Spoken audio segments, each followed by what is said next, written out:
वज़ीर-ए-आला पंजाब मरियम नवाज शरीफ से काबीना के नए वज़रा की मुलाकात। लाहौर में वज़ीर-ए-आला पंजाब मरियम नवाज शरीफ से काबीना में शामिल होने वाले नए वज़रा ने मुलाकात की। सूबाई वज़ीर कानून राना मोहम्मद इकबाल खान और सूबाई वज़ीर मेहनत इंसानी वसाइल ख्वाजा मंशा-उल्लाह भट्ट की शमूलियत पर वज़ीर-ए-आला ने खैर मक़दम किया।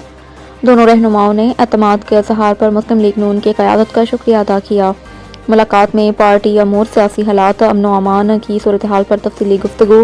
सूबाई वज़ीर कानून राना मोहम्मद इकबाल ने वज़ीर-ए-आला के पुरअमन पंजाब के विजन को सराहा, जबकि वज़ीर-ए-आला मरियम नवाज शरीफ ने फैक्ट्री वर्कर्स की शफाफ रजिस्ट्रेशन और मुकर्ररा अजरतों की बरवक्त अदायगी यकीनी बनाने की हिदायत की।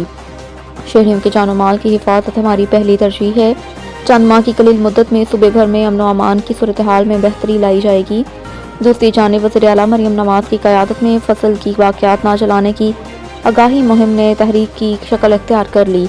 पंजाब के मुख्तलिफ अज़ला के किसानों ने हुकूमत की माहौल दोस्त मुहिम का भरपूर साथ देने का ऐलान किया। पहली बार सूबे की तारीख में जदीद मशीनरी के इस्तेमाल से स्मोक में नुमाया कमी रिकॉर्ड की गई। महकमा ज़राअत की टीमें धान और गंदम की काश्ती इलाकों में किसानों को सुपर सीडर और जदीद मशीनरी के इस्तेमाल पर कायल कर रही है।